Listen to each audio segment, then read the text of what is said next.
అందరికీ నమస్కారం. నేను మీ పీసీ రెడ్డి. తిన్నింటి వాసాలు లెక్కబెట్టే ఎదవలు. నేనింత పెద్ద మాట అనకూడదు.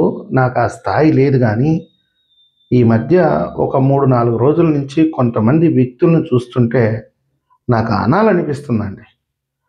నిన్న ఒక మీడియాలో ఆయనెవరు తెలకపల్లి రవి గారు. ఆయన విశ్లేషణ చూశాను. ఆయన ఏం చెప్తున్నాడంటే 2029లో వైఎస్ జగన్మోహన్ రెడ్డి గారు మళ్ళీ ముఖ్యమంత్రి కాబోతున్నారు.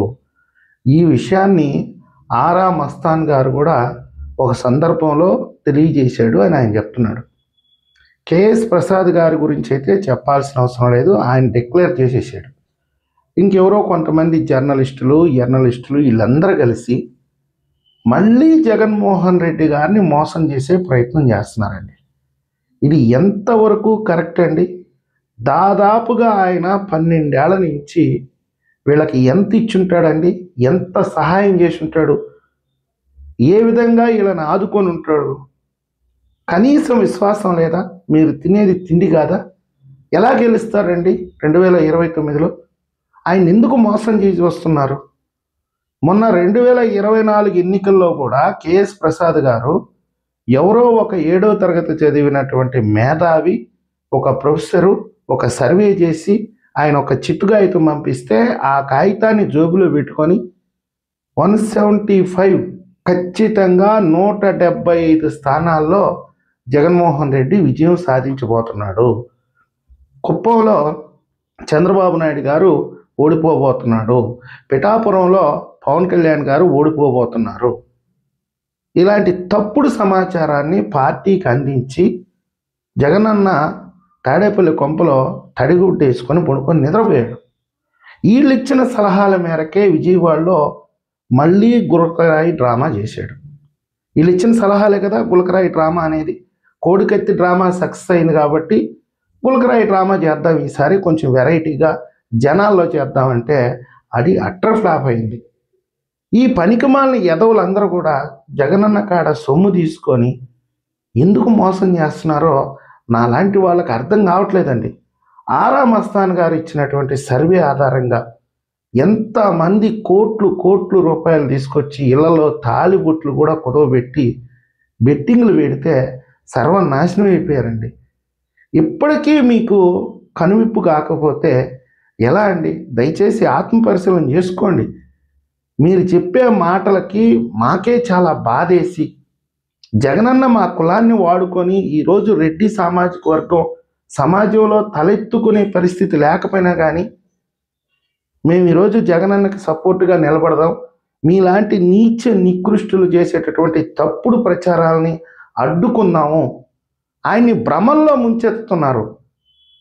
ఎలా గెలుస్తాడండి 2029లో? తాడేపల్లి కొంపకి బెంగళూరుకి మధ్య ఫ్లైట్లు వేసుకొని తిరిగితే గెలిచేస్తాడా? వారానికో 10 రోజులకో ఒక్కసారి చుట్టపాలుడుగా ఇక్కడికి వచ్చేస్తే గెలిచేస్తాడా? మీరెందుకు ఇంకా ఆయన్ని భ్రమంలో పెడుతున్నారు? మీరు చెప్పాల్సింది ఏంది? లిక్కర్ ఎలా తయారు చేశాడు? ఫ్యాక్టరీ లేకుండా 4.5 సంవత్సరం పాటు ఆయన లిక్కర్ని ఎలా సృష్టించాడు, లిక్కర్ ఎలా తయారు చేయించాడు అనేది మీరు ప్రజలకు వివరించి చెప్పాలి. ఋషికొండలో ప్యాలెస్ ఎందుకు కట్టాడు? ఆయన దేవుడు కాబోతున్నాడు కాబట్టి ఒక 4 సంవత్సరాల్లో 3 సంవత్సరాల్లోనో ఆయన ఏదైతే దైవ రూపం ఉందో అది ప్రజలకు అర్థమయ్యే విధంగా తెలుసుకుంటారు కాబట్టి ఆ రోజు ఆయన కొండ మీద ఉండాలి కాబట్టి ఆ ఋషికొండలో ప్యాలెస్ కట్టుకున్నాడు అనే విషయాన్ని మీరు చెప్పారా? అమరావతిని ఎందుకు నాశనం చేశాడు అంటే ఆయన ఆల్రెడీ 3 రాజధానులు కట్టేశాడండి. అది ప్రజలకి కనిపించే విధంగా మీరు చూపించే ప్రయత్నం ఏనాడన్నా చేశారా? తిరుమల లడ్డు విషయంలో నెయ్యిని క్రియేట్ చేశాడు ఆయన, నెయ్యిని సృష్టించాడు. పాలు లేకుండా వెన్న లేకుండా నెయ్యిని తయారు చేశాడు. ఆయన గొప్పతనాన్ని మీరు ప్రజలకు అర్థమయ్యే విధంగా వివరించి చెప్పే ప్రయత్నం ఎన్నడన్నా చేశారా? ఈరోజు మళ్ళీ అదే బాకా వస్తున్నారు, మీడియా ముందుకు వస్తున్నారు, మీ యూట్యూబ్ ఛానల్లో. ఇంకా చాలామంది పనికి మాలిన ఎదవలండి, దద్దమ్మలు. వీళ్ళకి అసలు నాలెడ్జ్ లేదు. జగనన్న 5 ఏళ్లలో ఎంతో సంపదని ఆయన కైంకర్యం కోసం, ఆయన పూజల కోసం వినియోగిస్తే అది తెలుగుదేశం పార్టీ అవినీతి అంటే దాన్ని ఖండించలేకపోయారండి.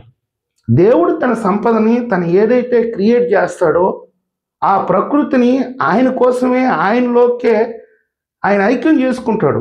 ఆ విషయాన్ని ఈ దద్దమ్మలు తెలకపల్లి రవి కానివ్వండి, కేఎస్ ప్రసాద్ కానివ్వండి, ఆయన జర్నలిస్ట్ సాయి గారు కానివ్వండి, వీళ్ళందరూ పెద్దోళ్ళు, రేపో మాపో వైకుంఠానికి వెళ్ళేవాళ్ళు. కానీ మీకు విశ్వాసం ఉండవలేదండి. కనీసం 1% అన్న విశ్వాసం ఉండాలిగా. ఆయన సృష్టించిన వాటి గురించి చెప్పలేదు, ఆయన చేసిన మంచి పనుల గురించి చెప్పలేదు. ఈరోజు మళ్ళీ ఆయన మోసం చేసే ప్రయత్నం చేస్తున్నారు. రేపు 2029లో జగన్మోహన్ రెడ్డి గారే సీఎం. 16 నెలలకే ప్రజలు మీ ముందుకు వచ్చి ఏ విధంగా చెప్తారండి? రాష్ట్రాన్ని జగనన్న ఒక 50 ఏళ్ళకి వెనక్కి తీసుకొని వెళ్ళిపోయాడు. అది ఆయన సృష్టిలో భాగం. అది ఆయన భూమండలాన్ని వెనక్కి తిప్పుతాడు. తిప్పగలిగినటువంటి సామర్థ్యం ఆయనలో ఉంది. ఆయన ఒక 50 ఏళ్ళు వెనక్కి తీసుకెళ్ళి మళ్ళీ రాతి యుగానికి తీసుకెళ్ళి ఆ రాతి యుగం నుంచి ఆయన సభ్యత, సంస్కారం ఇలాంటి వాటిని నేర్పిస్తూ ప్రజల్ని ముందుకు తీసుకురావాలనేది ఆయన ఆలోచన. ఆ విషయాన్ని మీరు ఎప్పుడన్నా ప్రజలకు వివరించి చెప్పే ప్రయత్నం చేశారా? మళ్ళీ ఎలా జగనన్న సీఎం అవుతాడని మీరు తప్పుడు ప్రచారం చేస్తారు.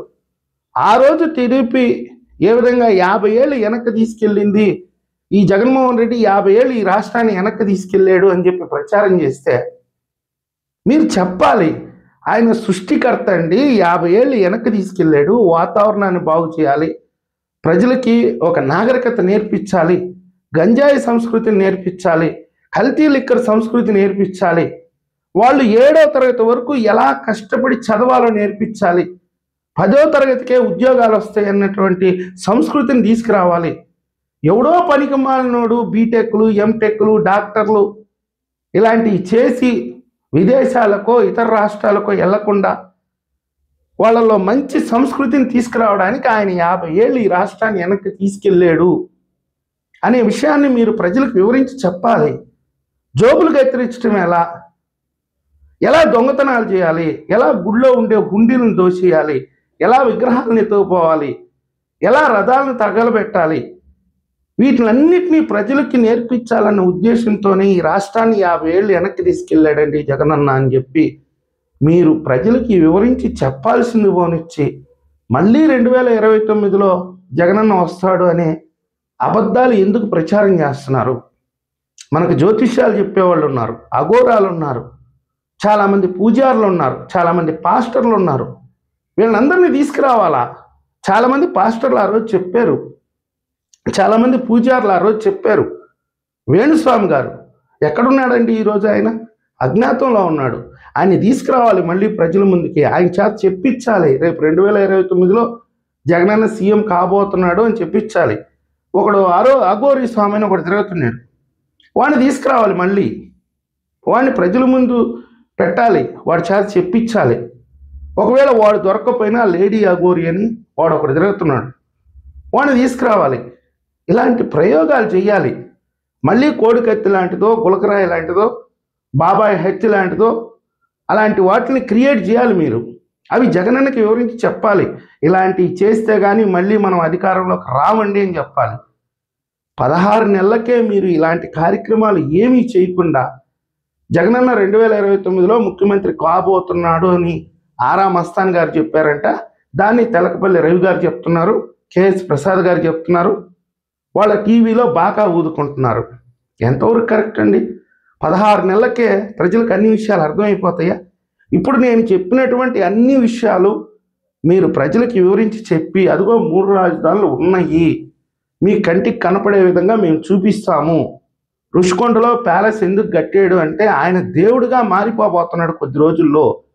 వాస్తవంగా చెప్పాలంటే ఆయన దైవ స్వరూపం.